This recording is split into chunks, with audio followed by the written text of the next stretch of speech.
Have you ever felt like life was just happening to you, day in and day out? Maybe you wake up feeling uninspired, going through the motions, wondering if there's more to life than this routine. Let me share something profound with you. It's about how we perceive our reality and how we can take control of it. You see, every day we wake up with certain expectations based on our past experiences. Our bodies and minds get used to the familiar, and we predict the same outcomes over and over again. But what if I told you there's a way to break free from this cycle?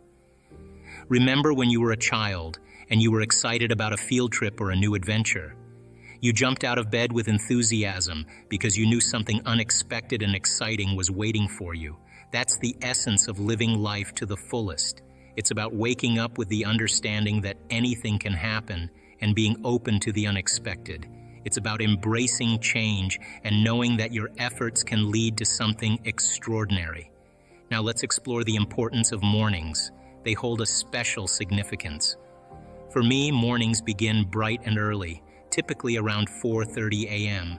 You might wonder why I wake up so early. The reason is simple. It's my sacred time to connect deeply with myself and to set intentions for the day ahead.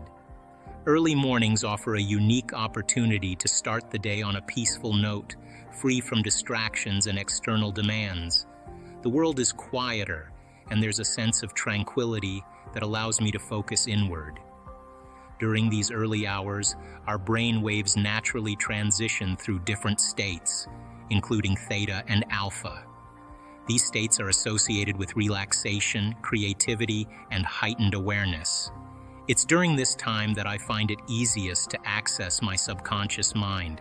The subconscious mind is like a vast reservoir of thoughts, memories, and beliefs that influence our thoughts and behaviors. By tapping into this subconscious realm early in the morning, I can set clear intentions for how I want my day to unfold. Setting intentions is more than just making plans or goals. It's about consciously directing your thoughts and energy towards positive outcomes. Whether it's focusing on personal growth, professional success, or nurturing relationships, morning intentions set the tone for how you approach the day. In those quiet hours, I'm not just awake physically, I'm awake spiritually and mentally. I invest in myself because I know that when I do, I invest in my future. It's during these times that I align my thoughts and emotions with my intentions. You see, intention is a powerful force. It's not just about wishing for things to happen. It's about creating a clear vision in your mind and aligning your emotions with that vision. When you do this consistently, your brain starts to rewire itself. It becomes a map to your future rather than a record of your past. Now, let's delve into a powerful concept, combining intention with elevated emotions. This practice has the potential to significantly impact your ability to manifest your desires and create positive change in your life.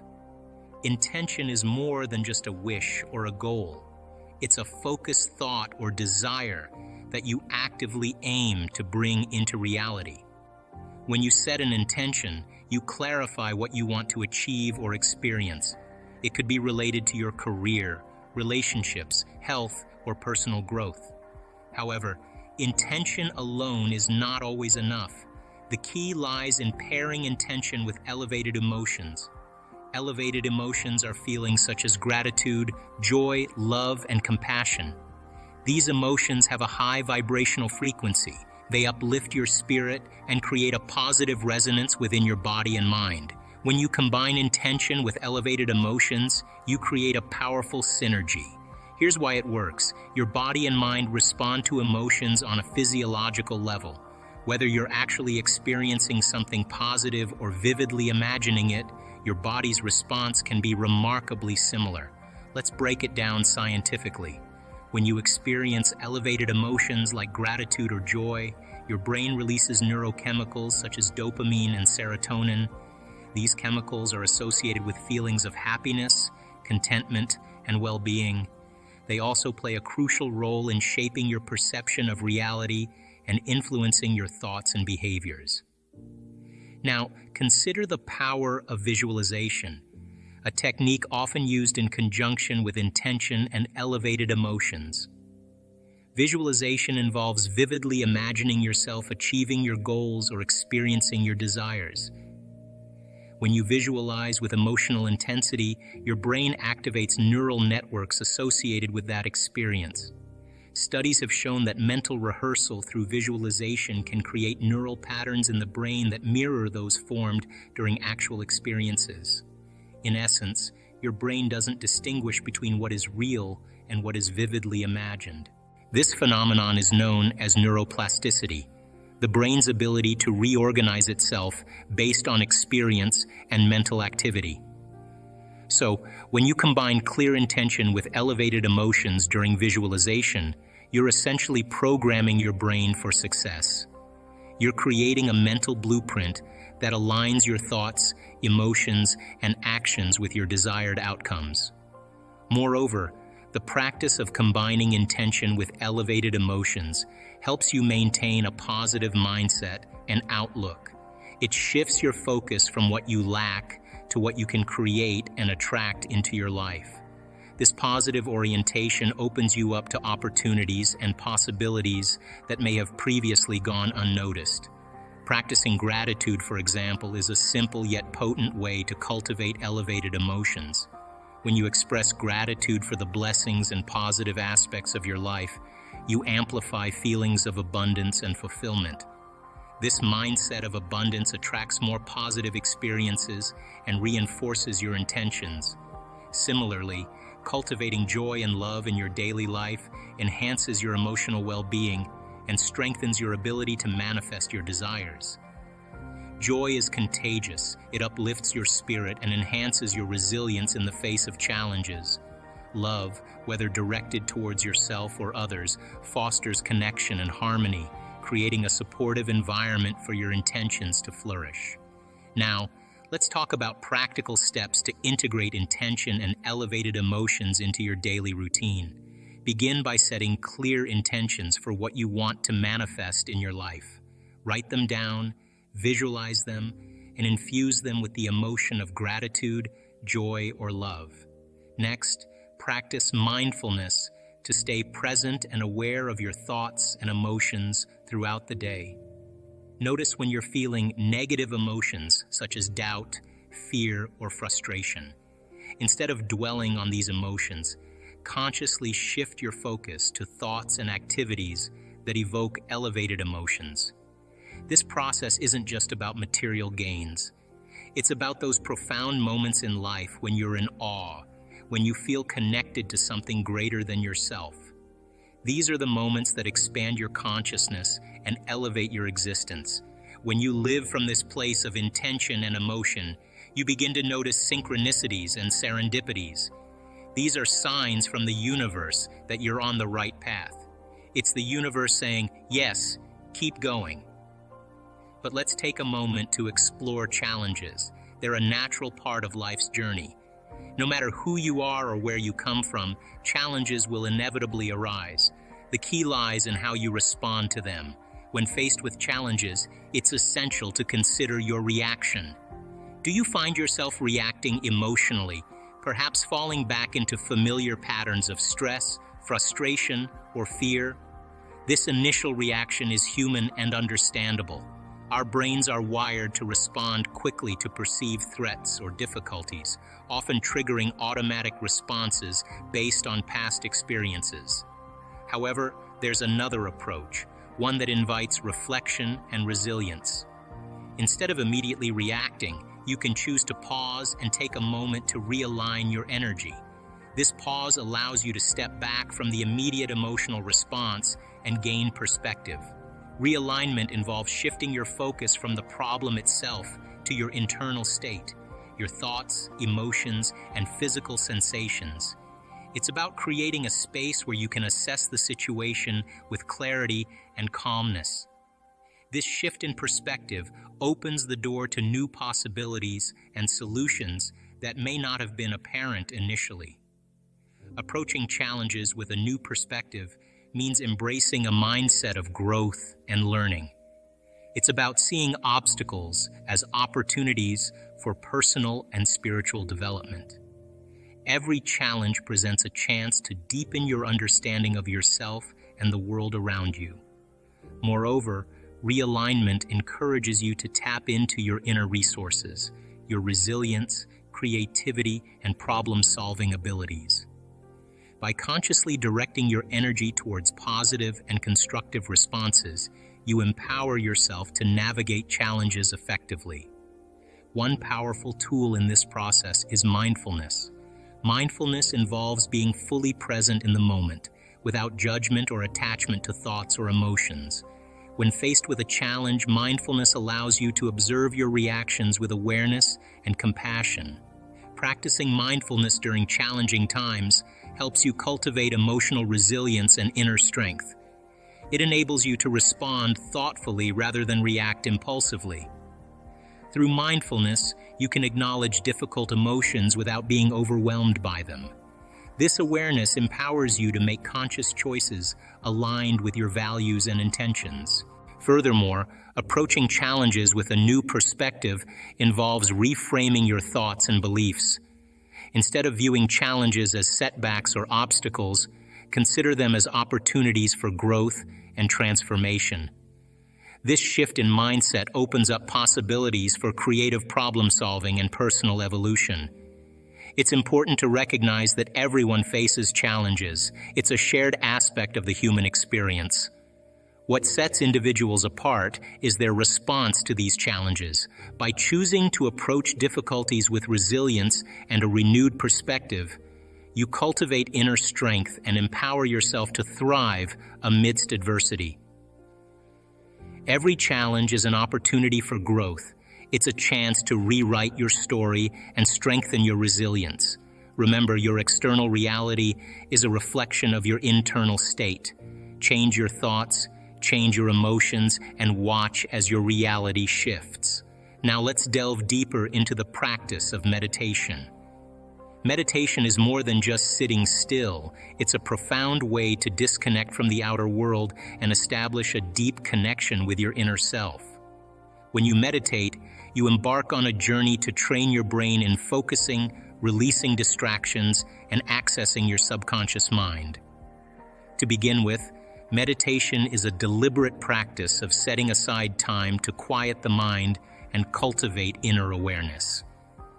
In our busy lives, filled with constant stimulation from technology, work, and social interactions, our minds can become cluttered and overwhelmed.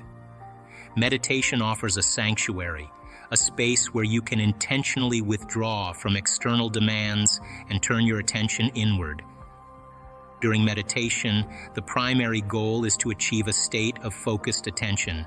This involves training your brain to concentrate on a single point of focus, whether it's your breath, a mantra, or a visualization. By doing so, you gradually learn to quiet the mental chatter and bring your awareness into the present moment. Moreover, meditation is a powerful tool for letting go of distractions. Our minds are naturally inclined to wander, jumping from one thought to another. Through consistent practice, meditation teaches you to observe these thoughts without attaching to them. This practice of non-attachment helps cultivate mental clarity and emotional resilience. It allows you to disengage from stressful thoughts or worries, creating a sense of inner peace and calm. Another significant aspect of meditation is its ability to tap into the subconscious mind. The subconscious mind is a reservoir of our beliefs, memories, and emotions, often influencing our thoughts and behaviors without our conscious awareness. During meditation, as you quiet the conscious mind, you create an opportunity to access this deeper level of awareness. Accessing the subconscious mind can lead to profound insights and personal growth. It allows you to explore your inner landscape, understand recurring patterns or habits, and even uncover buried emotions or memories. By bringing these aspects of your subconscious into conscious awareness, you gain greater clarity and control over your thoughts, actions, and reactions in daily life. Furthermore, meditation has been scientifically proven to induce a state of relaxation and reduce stress. When you meditate, your body undergoes physiological changes, such as lowered blood pressure, decreased heart rate, and reduced levels of stress hormones like cortisol. These changes contribute to an overall sense of well-being and promote physical health. Beyond its immediate benefits, regular meditation practice can lead to long-term positive changes in brain structure and function. Studies have shown that meditation can increase gray matter density in areas of the brain associated with attention, emotional regulation, and empathy. It can also strengthen neural connections and improve cognitive abilities such as memory and decision-making. Meditation is a transformative practice that offers numerous benefits for your mind, body, and spirit. It provides a sanctuary from the hustle and bustle of everyday life, allowing you to cultivate inner peace and clarity. By training your brain to focus, releasing distractions, and tapping into your subconscious mind, meditation empowers you to live more mindfully and authentically. Incorporating meditation into your daily routine doesn't require hours of sitting in silence. Even just a few minutes each day can make a significant difference in your overall well-being. Whether you're new to meditation or have been practicing for years, the key is consistency and intentionality. Set aside a dedicated time and space for meditation, free from distractions. Find a comfortable posture, close your eyes, and begin by focusing on your breath or a chosen point of concentration. After meditation, pay attention to how you feel. Are you still in that elevated state? If not, take a moment to raise your energy again. This practice of checking in with yourself throughout the day keeps you aligned with your intentions and helps you navigate life's challenges with grace. You have the power to create the life you desire. It starts with a clear intention, fueled by elevated emotions, and sustained by consistent practice. The more you align your thoughts and feelings with your dreams, the more you broadcast that vision into the universe. And if you're seeing this, you're next. You're next to experience profound shifts in your life. You're next to manifest your dreams into reality. Embrace the journey, trust the process, and watch as your life transforms in ways you never thought possible. You gotta connect, you gotta experience, you gotta be present. All of these things are important elements. So that was the first thing. The second thing was that they realized that it was the mismanagement of their emotions and the hormones of stress that really began to create their condition. Now, stress is when your brain and body are knocked out of balance. The stress is when your body's not that of homeostasis.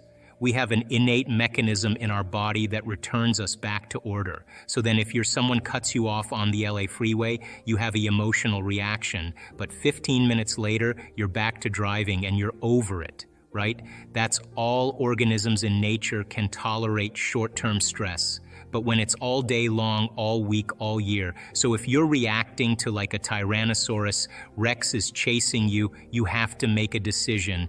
Am I gonna use 20% of my energy? I'm gonna use 100%. So it turns out when you're reacting to traffic, 200%, all right? Or if you're reacting to your coworker sitting in the cubicle next to you, you're turning on that response, and what was once very adaptive becomes very maladaptive, because when you turn on the stress response and you can't turn it off, now you're headed for disease, because nobody can live in emergency mode for that extended period of time. Well, human beings, we can turn on the stress response just by thought alone. You can think about your problems and you're producing the same biological effects. So those chemicals give the brain and body a rush of energy, and people become addicted to that rush of energy. So now they use the problems and conditions in their life to reaffirm their addiction to that emotion. They need the bad job. They need the poor relationship. So that means they become addicted to the life that they don't even like. Why do we need the bad job or bad relationship and stay stuck? Because it's a conditioned response. So listen, if you get angry at a coworker and all of a sudden you get an arousal in your brain and body, right? You get a rush of energy. When you start noticing that your body starts dropping, your brain starts noticing your energy starts dropping, you're automatically going to have the image of the coworker in order to give your body the jolt, right? So all of a sudden people become addicted to their own thoughts, right? So these people realize that, oh my God, I've been mismanaging my attention and energy, and I got it. I got to get beyond my past. I got to get beyond these emotions. I got to make some big changes. I got to break the habit of being myself. I got to stop being this person. Now that sounds really good, theoretically and philosophically, but change is such a hard thing. All right, because the moment you come back to your senses and you step back into your life and you see that person where you go to that place or you're with that experience, so many people are unconsciously reacting in their thoughts and feelings to everything in their environment. So now their environment is controlling how they think and feel. So they realize that in order to change, it'll change the environment. They got to be greater than their environment, greater than the conditions in the world. In the circumstances, be mindful of that every time they come up to be like, yeah, I'm going to think differently, right? I'm not going to react. Yeah, right. I'm not going to go back. I'm not going to go back. Because the moment you start reacting emotionally, emotions are a record of the past. And if those emotions are driving your thoughts, you're thinking in the past. And if you can't think greater than how you feel and you believe your thoughts have something to do with your destiny, you're creating more of your past, right? So it turns out that the repetition of thinking and feeling and feeling and thinking, these loops that people get caught in, condition their body to subconsciously become the mind of that emotion, which means now their body is their unconscious mind is believing they're living in the same past experience 24 hours a day, 7 days a week, 365 days a year. I kind of moved past the word visualization because I think it kind of conjures up a little bit too much of a spiritual association. The word that's used in science is called mental rehearsal. And mental rehearsal. There's two types of mental rehearsal.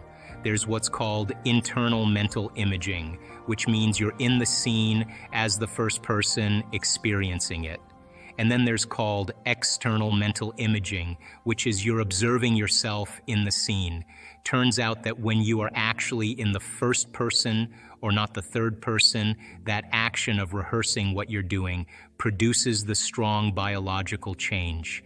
Now let's talk about this. You can take a group of people that have never played the piano before, and you can do a functional brain scan on them, and then you can teach them one-handed scales and chords, and they'll practice those chords 2 hours a day for 5 days. At the end of 5 days, they grow a whole new set of circuits on the opposite side of the brain. Well, that makes sense. You learn something new. Learning is making new synaptic connections. You get your body involved with some instruction. When you get your body involved, you're going to have a new experience. Experience enriches the brain.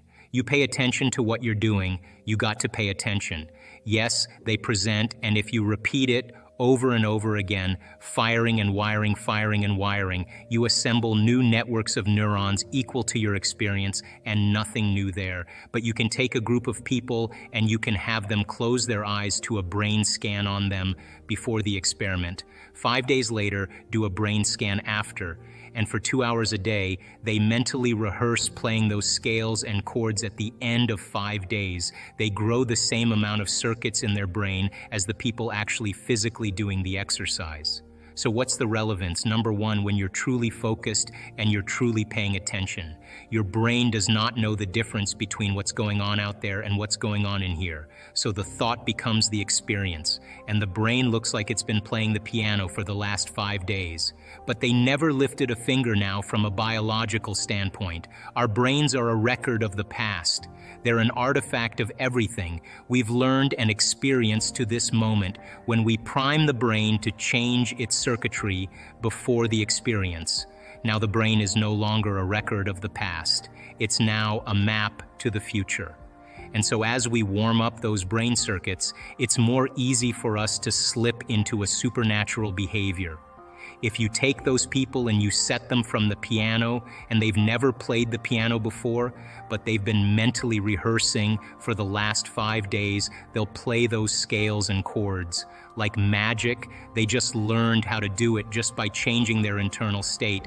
Take a group of men, you can have them close their eyes and for an hour, they mentally rehearse doing bicep curls over and over again, and they add an emotional component called harder, stronger, more intense, and they put themselves in that first-person internal mental image at the end of 2 weeks. They have a 13.5 increase in muscle strength, and they've never performed the activity. Not only is the brain changed to look like the experience has already occurred, now the body has changed by thought alone. You see, going from the old self to the new self is the neurological, is the biological, is the chemical, the hormonal, genetic death of the old self. People who say to me, I'm in the river of change, I'm in the unknown, I'm in this void, I can't predict my future. I always say the same thing to them. The best way to predict your future is to create it. Not from the known, but from the unknown. What thoughts do you want to fire and wire in your brain? You can't wait for your wealth to feel abundance. You can't wait for your success to feel empowered. You can't wait for the mystical moment to feel awe. You can't wait for your new relationship to feel love or your new job to feel gratitude. It's the old model of reality, of cause and effect, waiting for something outside of you to change how you feel inside of you. When you feel differently inside of you, you pay attention to whoever or whatever caused that. And that event in and of itself is called a memory. To wait for our environment to give us relief. The quantum model of reality is about causing and effect, which means when you feel whole, you begin to heal. When you feel empowered, you're going to be successful. When you're worthy enough, you'll feel abundant. When you are in love with life and in love with yourself, you will find an equal, or it will find you. And when you are in awe of the moment, the mystical is going to bless you in a way that you never anticipated. And when you are in a state of gratitude, your job is on the way. It's causing an effect. And by the way, what is the emotional signature of gratitude?